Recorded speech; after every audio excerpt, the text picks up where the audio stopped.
Graça e paz seja com todos vós. Você já se perguntou qual é a verdadeira religião? Você já se perguntou qual é o verdadeiro jejum que agrada a Deus? Ou seja, quais são as obras, as atitudes que agradam a Deus? O que Deus quer de nós? Qual é o culto que nós devemos prestar a Deus? Veja comigo o que diz aqui em Isaías 58, verso 6. Veja o que o próprio Deus está dizendo a respeito do jejum. E veja qual é o verdadeiro jejum que agrada a Deus. Veja que diz, a partir do verso 6. Por acaso não consiste nisto o jejum que escolhi? Em romper os agrilhões da iniquidade, em soltar as ataduras do jugo, e pôr em liberdade os oprimidos, e despedaçar todo o jugo?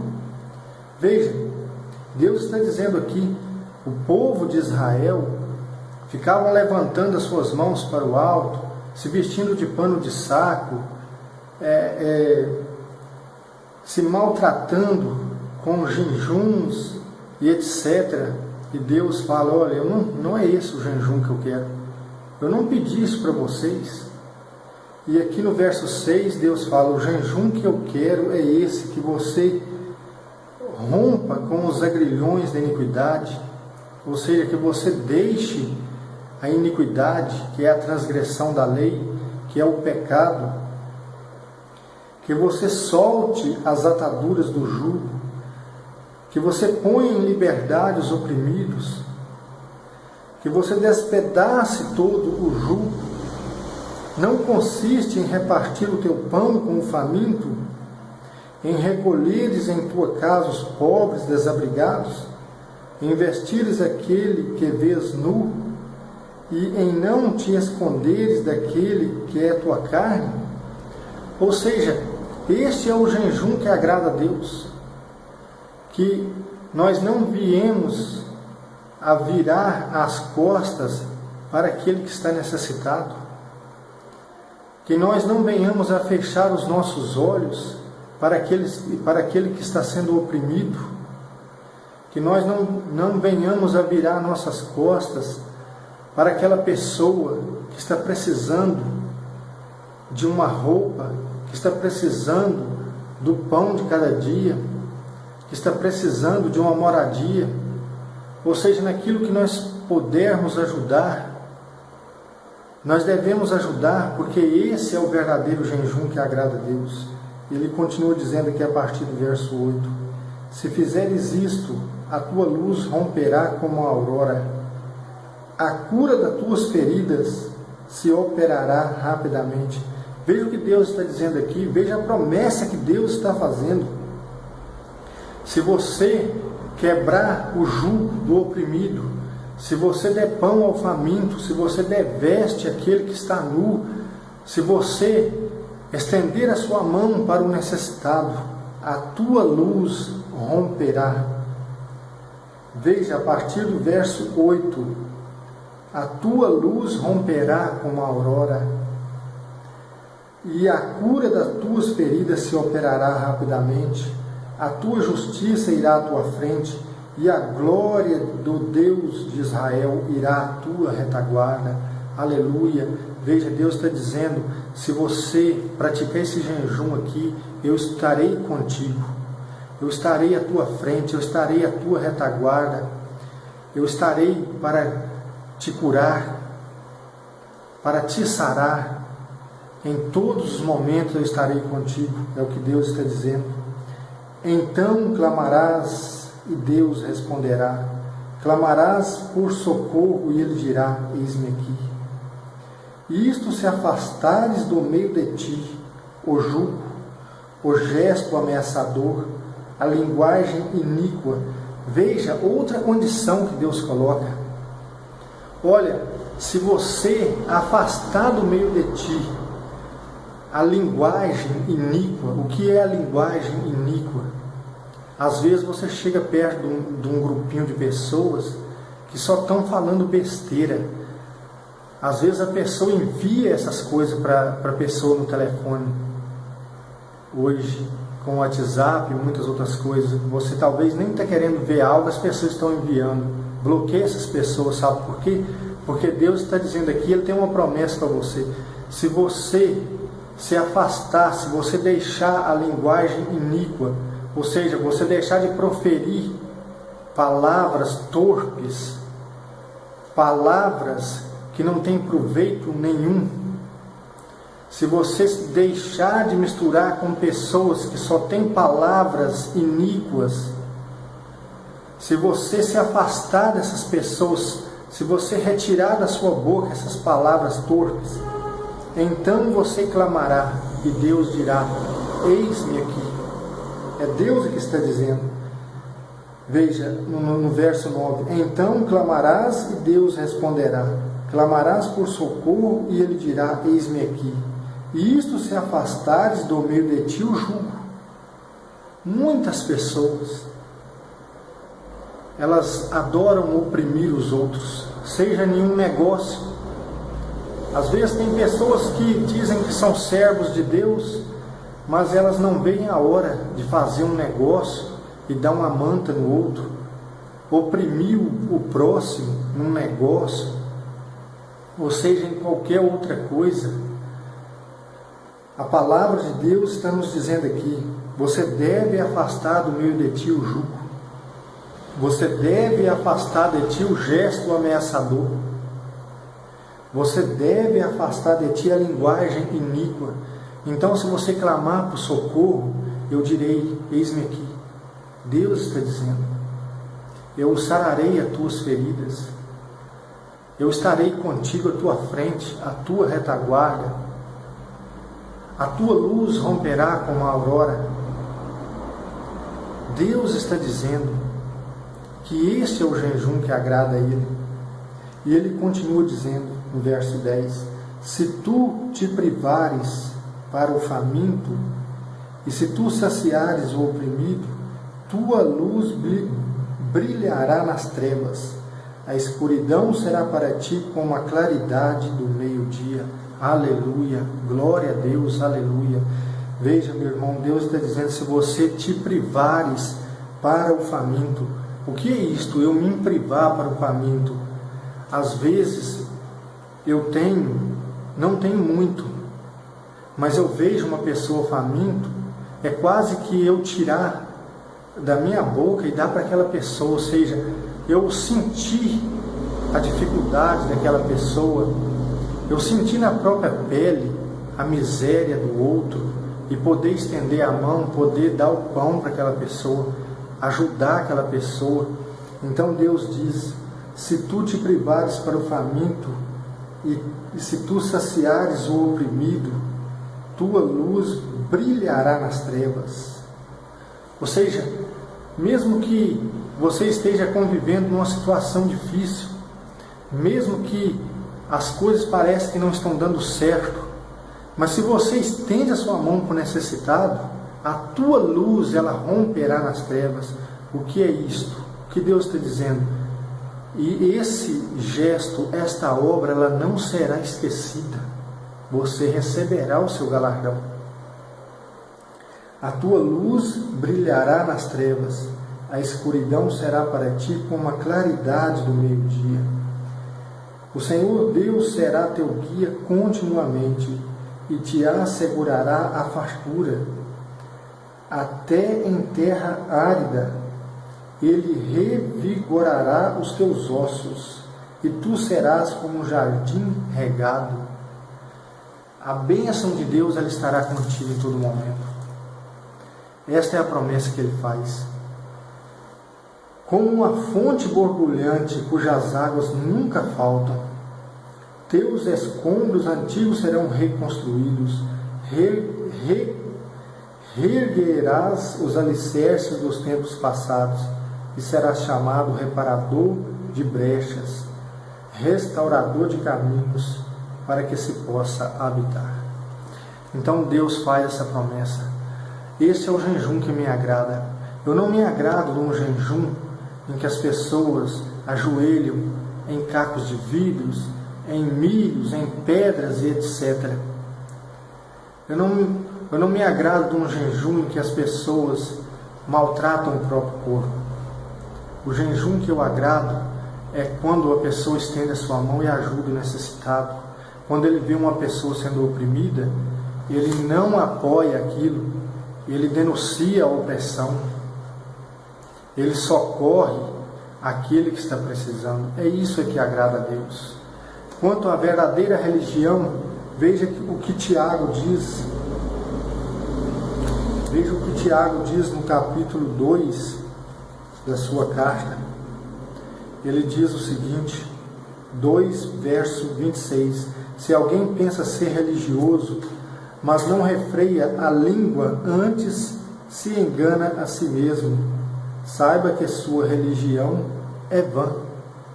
Ou seja, do que adianta uma pessoa dizer que é religiosa, se ela fica levantando calúnia sobre a vida dos outros, se ela não vê a hora de espalhar uma conversinha fiada, ficar fazendo uma fofoquinha ali, espalhando boatos, ou seja, a religião se torna vã quando a pessoa não segura a sua própria língua, ela está iludindo o seu próprio coração. E ele diz no verso 27, com efeito, a religião pura e sem mácula diante de Deus, nosso Pai, consiste nisto, em visitar os órfãos, as viúvas em suas tribulações e guardar-se livre da corrupção do mundo. Vejam o mesmo que o profeta Isaías disse em Isaías 58. Tiago está dizendo que a verdadeira religião é você assistir o próximo nas suas dificuldades, é você estender sua mão e ajudar aquele que precisa. Aqui nós vamos falar na viúva, porque naquele tempo as viúvas ficavam totalmente desamparadas, não tinha apoio nem mesmo dos familiares, era muito complicado. Hoje é muito raro acontecer isso, tem apoio até mesmo do governo, a gente sabe, graças a Deus por isso. Mas, entendendo um contexto geral, nós vemos aqui a questão do necessitado, seja ele quem for. Se nós queremos ter uma religião pura diante de Deus, nós devemos ajudar essas pessoas, não importa quem elas sejam, nós devemos ajudá-las porque essa é a vontade do Senhor. E nós vemos em Atos capítulo 20, verso 35, que o Senhor Jesus, ele diz, Atos 20, 35, maior felicidade tem em dar do que receber. Veja, se Deus colocou em tuas mãos bens para que você possa estar ajudando, glória a Deus por isso. Ajude o seu próximo. Não deixe de fazer isso, porque isso é o que agrada a Deus. Veja o que diz aqui em 1 João capítulo 3, verso 17. Se alguém possuindo bens deste mundo vê seu irmão na necessidade e lhe fecha as entranhas, como permaneceria nele o amor de Deus? Veja bem, se você tem bens, se você tem condições, e você vê uma pessoa que está necessitada, e você vira as costas para essa pessoa, como que pode o amor de Deus estar em você? A gente vê muitas das vezes pessoas que pensam que servir a Deus é ir na igreja todo dia, e estar sempre bem arrumadinha, etc. E muitas das vezes essas pessoas sempre têm uma justificativa para não ajudar. Ah, não vou ajudar aqui fulano ali por causa disso, por causa daquilo. E se consideram verdadeiros servos de Deus. E aqui a gente vê que o apóstolo diz, se você tem condição de ajudar e você vira as costas para a pessoa, como que pode o amor de Deus estar em você? Como que pode? Não está, porque se estivesse você ajudaria. E aqui no verso 18 ele diz, filhinhos, não amemos com palavra, nem com língua, mas com ações e em verdade. Nisto saberemos que somos da verdade e diante dele, de Deus, tranquilizaremos o nosso coração. Ou seja, se eu amo, não só de palavra, não só de língua, mas com obras em verdade, o meu coração se tranquiliza diante de Deus. Este é o verdadeiro dízimo, a verdadeira oferta que eu posso oferecer a Deus, é quando eu estendo a minha mão para o necessitado. Porque a palavra de Deus diz que nós somos templo do Espírito Santo de Deus. Então nós devemos obedecer essas prescrições. Nós vemos em 1 Coríntios, aqui em 2 Coríntios capítulo 8, veja bem, quando Paulo faz uma coleta em favor dos cristãos de Jerusalém, aqui no verso 12, ele diz: quando existe boa vontade, somos bem aceitos com os recursos que temos. Pouco importa o que não temos. Não desejamos que o alívio dos outros seja para vós causa de aflição, mas que haja igualdade. Ou seja, quando nós temos boa disposição no nosso coração para ajudar, nós somos bem aceitos diante de Deus. E não importa o que nós temos, o que nós não temos, não importa o que nós não temos, nós devemos ajudar com aquilo que temos, para que não venha faltar para nós também. É isso que ele está dizendo aqui. Quando existe boa vontade, somos bem aceitos com os recursos que temos. Pouco importa o que não temos. Não desejamos que o alívio do outro seja para vós causa de aflição, mas para que haja igualdade. Ou seja, se você tem sobrando, por que está sobrando? Está faltando para alguém, vai lá e ajuda aquela pessoa. O que nós vemos ali no Evangelho, em Lucas capítulo 3? Depois nós vamos ler lá. Veja, vou continuar lendo aqui para você, no verso 14. No presente momento, o que para vós sobeja, suprirá a carência deles, a fim de que no que é supérfluo deles venha um dia suprir a vossa carência. Assim haverá igualdade, como está escrito em Êxodo 16, 18. Quem recolhera muito não teve excesso, e quem recolhera pouco não sofreu penúria. Ou seja, se eu tenho sobrando, eu devo ajudar o meu próximo para que haja igualdade. E se algum dia ele estiver sobrando e me faltar, ele venha também me ajudar para que haja uma igualdade. Comunidade é isso, é viver em comum.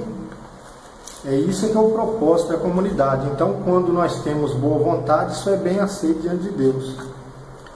Aqui em Lucas capítulo 3, verso 10, veja o que diz. Quando João Batista veio pregando o batismo de arrependimento e preparando o caminho para o Messias, veja o que ele diz. E as multidões o interrogavam João Batista: que devemos fazer para ser batizados? Respondeu-lhes João: quem tiver 2 túnicas, reparta com aquele que não tem, e quem tiver o que comer, faça o mesmo. Alguns publicanos também vieram para ser batizados e disseram: mestre, que devemos fazer? Disse-lhes João: não deveis exigir nada além do que vos foi prescrito? E os soldados, por sua vez, perguntaram: e nós o que precisamos fazer? Disse-lhes João: a ninguém molesteis com extorsões, não denuncieis falsamente e contentai-vos com o vosso soldo. Veja, João Batista veio pregando o batismo de arrependimento, preparando o caminho para o Messias e dizendo ao povo que se arrependesse dos seus pecados, para que quando o Messias viesse, eles pudessem aceitar o Messias, que é Jesus Cristo. Então aqui o povo perguntou a ele: o que nós devemos fazer? João disse: aquele que tiver 2 túnicas, reparta uma com aquele que não tem nenhuma, e faça o mesmo com as coisas de comer, com os alimentos. Então os publicanos, que eram os cobradores de impostos, perguntaram: o que nós devemos fazer? João disse: não peça mais do que o que foi exigido. O problema maior do Brasil hoje é a corrupção. As pessoas fazendo além do que a lei permite, além do que a função dele permite. Ou seja, isso é fraude. Isso é fraude e corrupção. E vieram os soldados e perguntaram: e nós? João disse: não, veja o que João diz aqui no verso 14: a ninguém molesteis com extorsões, e não denuncieis falsamente, e contentai-vos com o vosso soldo. Então, meus irmãos, o que nós devemos é amar o próximo e praticar a caridade, porque em 1 Pedro capítulo 4, verso 8 diz: tende entre vós ardente caridade, porque a caridade cobrirá a multidão de pecados. E esta é a verdadeira religião, Este é o verdadeiro jejum que agrada a Deus. Se você faz isso, você é um servo de Deus, você é uma pessoa que caminha na presença de Deus. Fica na graça do Senhor Jesus e que o Espírito Santo ilumine a sua vida, a sua família. Deus te abençoe.